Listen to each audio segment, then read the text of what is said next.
What happens when you take 24 healthy, intelligent, normal college students and give half of them unlimited power over the other half? Most of us like to think we are good people. We think we would never hurt someone just because we could. But in 1971, a psychologist named Philip Zimbardo ran an experiment to test that theory. He planned for it to last 2 weeks.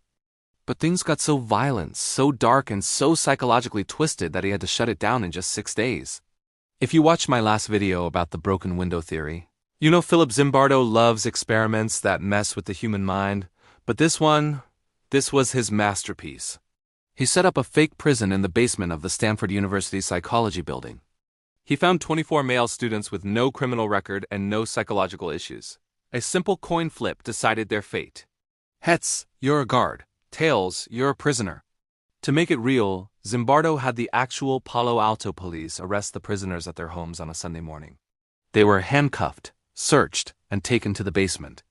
But here is the most important detail. The guards were given military uniforms and mirrored sunglasses so you couldn't see their eyes. This wasn't just a costume.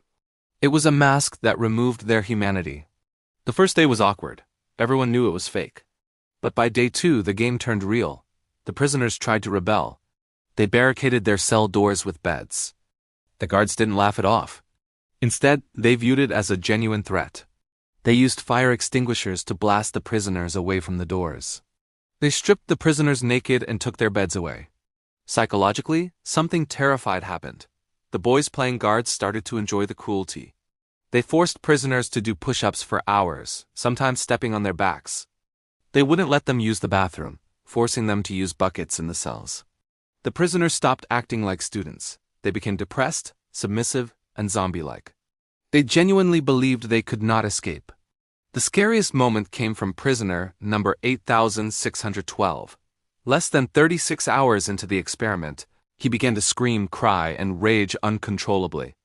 At first, Zimbardo, who was acting as the prison warden, thought the student was faking it to get out. But it soon became clear. The student was having a genuine psychological breakdown. They had to release him. But even after he left, the other prisoners didn't celebrate.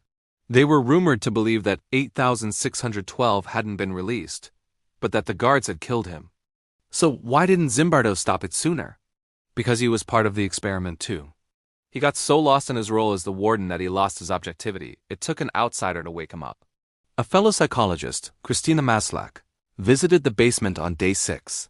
She saw the guards marching the prisoners to the bathroom with bags over their heads. She turned to Zimbardo and said, "It's terrible what you are doing to these boys." She was the only person out of 50 visitors who questioned the morality of the scene. Zimbardo snapped out of it. He realized he had created a monster. He ended the experiment that same day. The Stanford Prison Experiment teaches us a dark lesson about criminology. Evil isn't always about who you are. It's about where you are.